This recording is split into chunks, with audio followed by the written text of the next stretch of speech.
नमस्कार, आप देख रहे हैं पटना प्राइम और मैं हूं आपके साथ प्रिंस कुमार। अभी अभी आरजेडी के प्रदेश अध्यक्ष जगदानंद सिंह ने प्रेस कॉन्फ्रेंस के माध्यम से बहुत सारी बातों को कह दिए। उन्होंने क्या कुछ कहा, आप उनकी बातों को पहले सुने। यात्रा पर सब कुछ बताया जाए, क्या प्रारूप होगा, किस तरह से तैयारी की है पार्टी। देखिए, यात्रा का नामकरण जन विश्वास यात्रा, जन विश्वास यात्रा। यहाँ बैठ करके जिसका विश्वास अविश्वास लोग करें, जनता के विश्वास पर हम लोग टिके हुए हैं और जनता का विश्वास कितना तेजस्वी पर है वो साबित हो सकता है पिछले बार विधानसभा के चुनाव में। 15 के चुनाव में क्या कहा जाता था, मिलकर के लड़े, वो मेरे चेहरे पर वोट मिला। नीतीश कुमार बोलते थे, अपने चेहरे का वर्णन करते थे, ये राजद का वोट नहीं है बल्कि उनके चेहरे पर वोट है। लेकिन आप सब गवाह हो, 2020 का चुनाव किसके चेहरे पर हुआ? राजद का, और उनके चेहरे का पर भी वोट हुआ। उनके चेहरे के साथ मोदी का भी चेहरा था। दंगाई नफरती जितने लोग हैं उनका सबका चेहरा उनके साथ टिका हुआ था।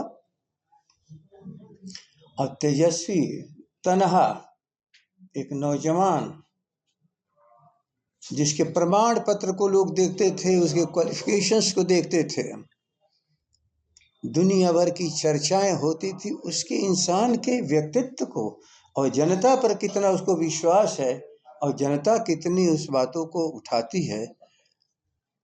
इस विश्वास पर उन लोग को मालूम था कि हम लोग तो हवा में उड़ा देंगे तेजस्वी को, और सभी लोग हवा में उड़ गए।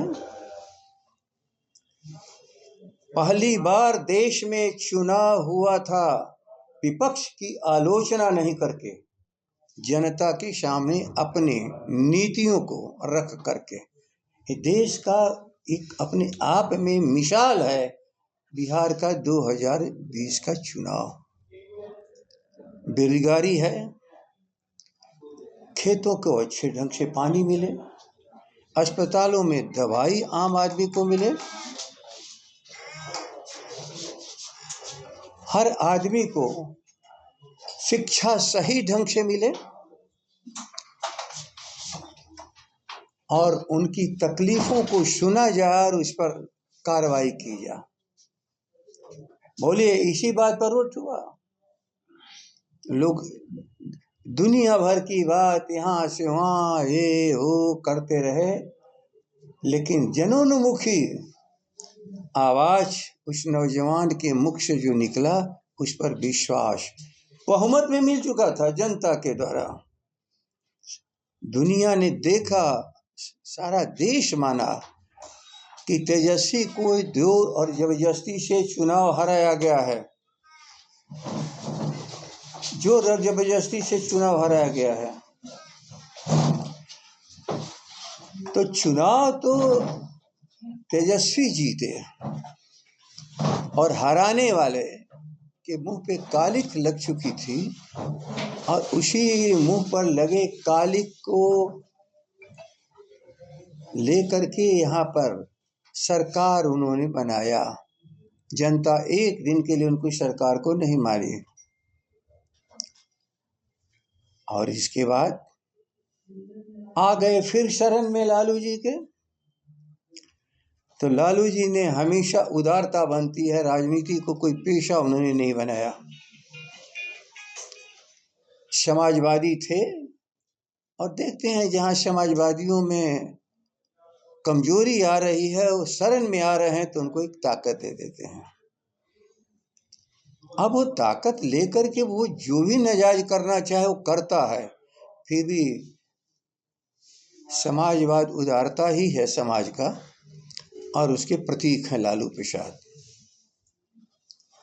तेजस्वी जी ने माना कि चलिए पिता बन करके आए, ख्याल कर लेना, पिता बन करके आए, और क्या व्यवहार और दुर्व्यवहार बेटे के साथ किया जाता, उनका इतिहास है, उसी इतिहास को दोहरा दिया। ये जन विश्वास, अडानी अंबानी के धन पर हमें विश्वास नहीं, हमें विश्वास है किसानों का, खेतों में काम करने वाले लोगों पर, आम जन पर जो झोपड़ी में रहने वाले हैं, सड़क के किनारे रहने वाले हैं, जिसके लिए आदरणीय लालू जी ने इस पटना के प्राइम लाइन पर भी उनको बसाया, जो धीरे धीरे उजाड़े जा रहे हैं।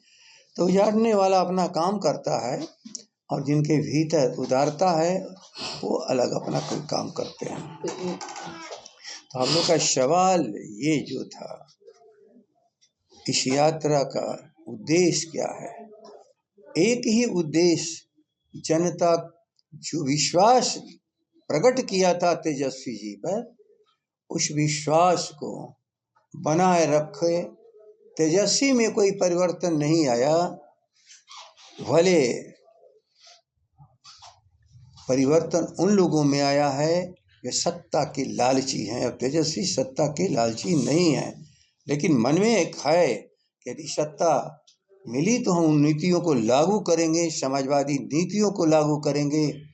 जो कर्पूरी ठाकुर की राजनीति रही है, तो डॉक्टर राम मनोहर लोहिया की राजनीति रही है, जो हमारे समाजवादियों की राजनीति रही है, जिसके अमल लालू जी ने भी किया था और तेजस्वी जी किए हैं। लेकिन ये नहीं है कि सत्ता चली गई तो उसे उनका विश्वास हट गया।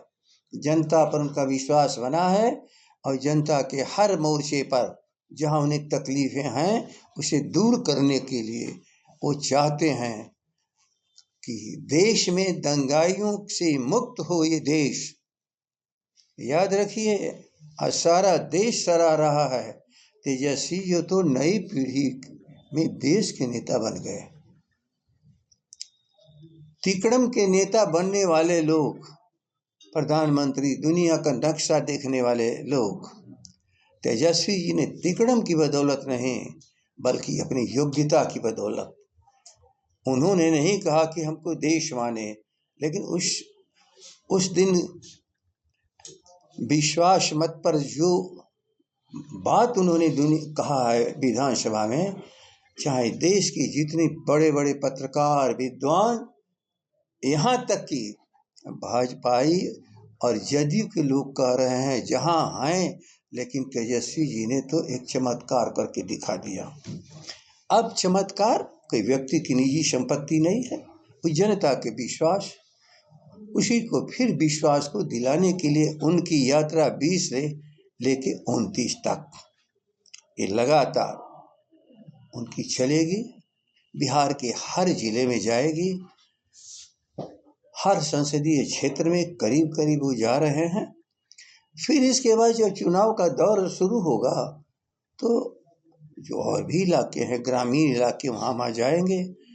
तो इस दौरे का उद्देश्य एक, कि तेजस्वी की कुर्सी चाहे जहाँ भी रहे, जनता के हृदय में स्थान जो बना है उस पर उनको विश्वास है, और उसी विश्वास को लेकर के जनता के बीच में जा रहे हैं। आपने देखा किस तरीके से वो सधे हुए अंदाज में साफ साफ शब्दों में कहते हुए सारी बातों को नजर आए। उन्होंने साफ कर दिया कि तेजस्वी यादव का जो 20 फरवरी से 29 फरवरी का दौरा पूरे बिहार में होने वाला है, वो दौरा को लेकर उन्होंने साफ शब्दों में सब कुछ बता दिया। उसके बाद यदि हम देखें तो बिहार सरकार को भी वो सधे हुए अंदाज में घेरते हुए नजर आए। इन सारी बातों पे आपकी क्या सोच है? आप कहां तक क्या सोच पा रहे हैं? कमेंट करके जरूर बताएं, क्योंकि आपका विचार, आपकी राय हमारी ताकत बनती है। कमेंट जरूर करें। आप बने रहे फिलहाल अभी के लिए पटना प्राइम के साथ। मैं हूं आपके साथ प्रिंस कुमार। नमस्कार।